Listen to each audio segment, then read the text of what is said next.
అందరికీ నమస్కారం. రోజుల తరబడి నిలవ ఉండి తింటున్న కొద్దీ తినాలనిపించే గోరుమిటీల్ని చేత్తో ఒత్తడం రాకపోయినా కానీ ఎక్కువ గోరుమిటీల్ని కూడా ఈజీగా చేయగలిగే పద్ధతిలో, అలాగే అస్సలు సాగకుండా కరకరలాడుతూ క్రిస్పీగా ఎంతో రుచిగా ఉండేలా ఎలా చేయాలో ఇప్పుడు చూసేద్దాం. దీనికోసం వెడల్పుగా ఉండే పళ్ళెంలో ఇలా కొలతకి ఏదైనా గ్లాస్ తీసుకొని 2 గ్లాసుల మైదా పిండిని కొలిచి వేసుకోవాలి. ఇది బరువులో 350 గ్రాముల వరకు ఉంటుంది. తర్వాత ఉప్మాకి వాడే బొంబాయి రవ్వని 1 గ్లాసు కొలిచి వేసుకోవాలి. ఇది 150 గ్రాముల వరకు బరువు ఉంటుంది. ఇక్కడ మనం తీసుకున్న మైదా అలాగే రవ్వ కలిపి 1/2 కేజీ వరకు ఉంటాయి. ఇప్పుడు ఇందులో 1/2 స్పూన్ వరకు ఉప్పు వేసుకున్న తర్వాత మనం కొలత కోసం తీసుకున్న గ్లాస్తో 1/2 గ్లాస్ కంటే కొంచెం తక్కువ ఉండేలా సన్ఫ్లవర్ ఆయిల్ తీసుకొని ఈ పిండంతటికి ఈ నూనెని బాగా పట్టించాలి. ఈ నూనె 100 గ్రాముల వరకు ఉంటుంది. ఇక్కడ నూనెకు బదులు వెన్న కానీ నెయ్యి కానీ ఏదైనా వేసుకోవచ్చు. నూనె ఇలా బాగా పట్టించిన తర్వాత మనం పిండిని చేతిలోకి ఇలా తీసుకుని బైండ్ చేసినప్పుడు ఇలా బైండ్ అయినట్లయితే మనం వేసిన నూనె సరిపోయినట్లే. ఒకవేళ ఇలా సరిగా బైండ్ అవ్వకపోతే మరొక 2-3 స్పూన్ల వరకు నూనె వేసి కలుపుకోవాలి. ఇందులో నూనె సరిపడా వేయినట్లయితే ఇవి గుల్లగా రాకుండా కొంచెం గట్టిగా వచ్చే అవకాశం ఉంటుంది. ఇప్పుడు ఇందులో కొంచెం కొంచెంగా నీళ్లు వేసుకుంటూ పిండంతా బాగా కలపాలి.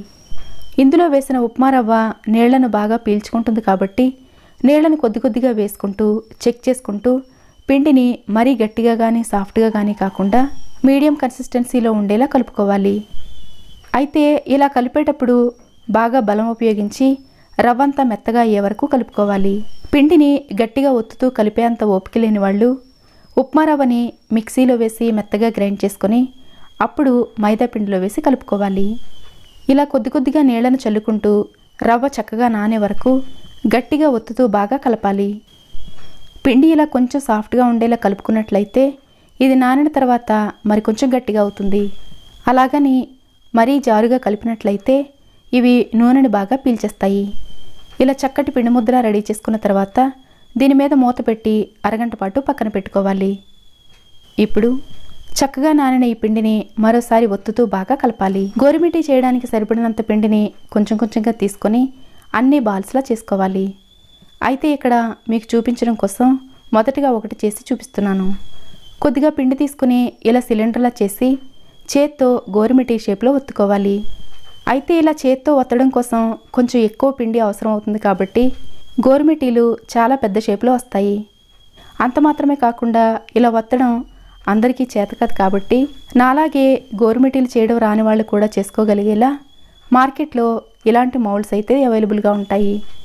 ఈ పీట మీద ఈజీగా గోరుమిటీని ఒత్తుకోవచ్చు.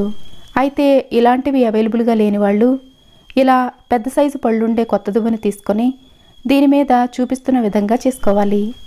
చేత్తో చేయడం కంటే కూడా ఇలా చేసినట్లయితే ఎక్కువ గోరుమిటీల్ని చాలా తక్కువ టైంలో ఈజీగా చేసేయచ్చు.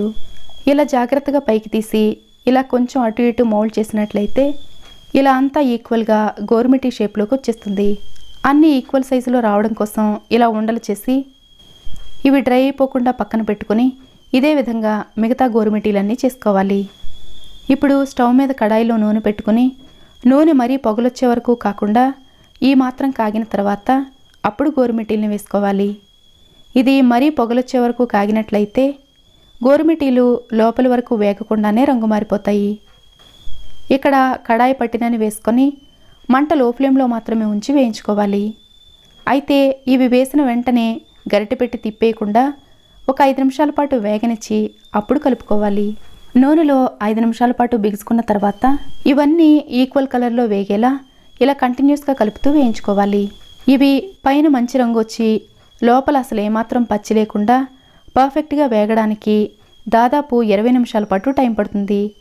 అయితే మంట ఏమాత్రం పెంచకుండా లో ఫ్లేమ్లో ఉంచి మాత్రమే వేయించుకోవాలి. కానీ ఇవి దాదాపు 90% వేగిన తర్వాత ఇంకొక నిమిషంలో బయటికి తీసేస్తాం అనుకున్నప్పుడు మంట ఒకసారి హై ఫ్లేమ్లోకి టర్న్ చేసుకోవాలి. ఇలా చేయడం వల్ల ఇవి పీల్చుకున్న నూనెంతా వదిలేస్తాయి. ఇలా ఈ స్టేజ్లో మంట హై ఫ్లేమ్లోకి టర్న్ చేసి 1 నిమిషం పాటు వేగనిచ్చి అప్పుడు బయటికి తీసేయాలి. ఇవి చక్కగా వేగినట్లయితే ఇందులో నొరగలు రావడం తగ్గడంతో పాటు ఇలా గోల్డెన్ కలర్లోకి మారతాయి. అయితే ఇవి మరీ డార్క్ కలర్లోకి రాకుండా కొంచెం లేత గోల్డెన్ కలర్లో ఉండగానే బయటికి తీసినట్లయితే బయటికి తీసిన తర్వాత మరికొంచెం ముదురు రంగులోకి మారతాయి. ఇలా ఒక రౌండ్లో వేయించేసుకున్న తర్వాత మిగతావి రెండో రౌండ్లో వేయించుకోవడమే.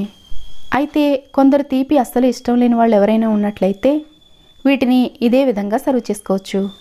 అస్సలు నూనె రాకుండా ఇలా చిల్లులు గరిటెతో తీసి గిన్నెలో వేసుకున్న తర్వాత పాకం పట్టుకోవడం కోసం కడాయిని స్టవ్ మీద పెట్టుకోవాలి.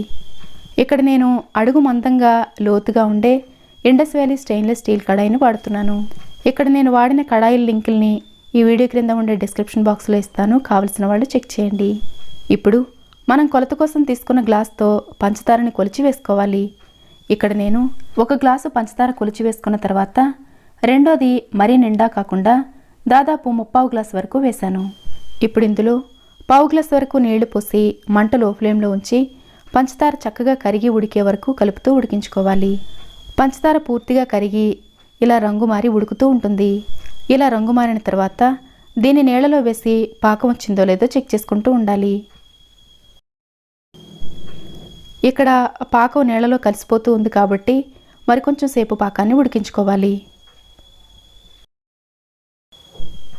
అయితే ఈ పాకం మరీ గట్టిది కాకుండా కొంచెం ఉండలాగా అయ్యి జెల్లీలా ఉడికితే సరిపోతుంది. పాకం సరిగా ఉడికించుకోకుండా గోరుమిటీలు పాకంలో వేసినట్లయితే అవి గుల్లగా ఉండకుండా మెత్తగా నానిపోతాయి.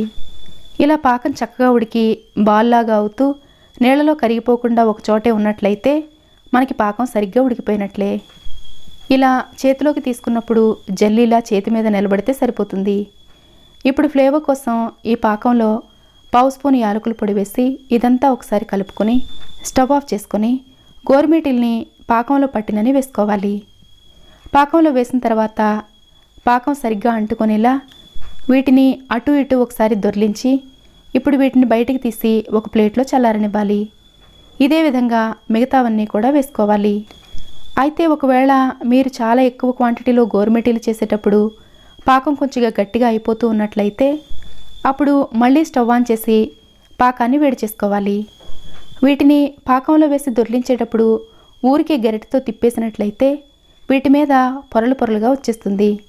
అలా కాకుండా మనం జస్ట్ ఇలా దొర్లించి వెంటనే బయటికి తీసి పూర్తిగా చల్లారనిచ్చినట్లయితే ఇవి చల్లారిన తర్వాత పాకం ఒక లేయర్ లాగా ఉంటుంది. మనం వేయించుకున్న గోరుమిటీలన్నిటికీ పాకం పట్టించేసిన తర్వాత మిగిలిపోయిన దాన్ని ఇలా గిన్నెలో వేసి ఫ్రిడ్జ్లో స్టోర్ చేసుకోవచ్చు. మరి ఎప్పుడైనా స్వీట్లు చేసుకున్నప్పుడు దీన్ని కరిగించి వాడుకోవచ్చు. ఇవి పూర్తిగా చల్లారిన తర్వాత ఇలా విడదీసి గాలి తగిలిన డబ్బాలో 4 రోజుల పాటు స్టోర్ చేసుకోవచ్చు. గుల్లగా కరకరలాడుతూ ఎంతో రుచిగా ఉండే ఈ గోరుమిటీలు మీకు నచ్చినట్లయితే లైక్ చేయడం మర్చిపోకండి. Thanks for watching.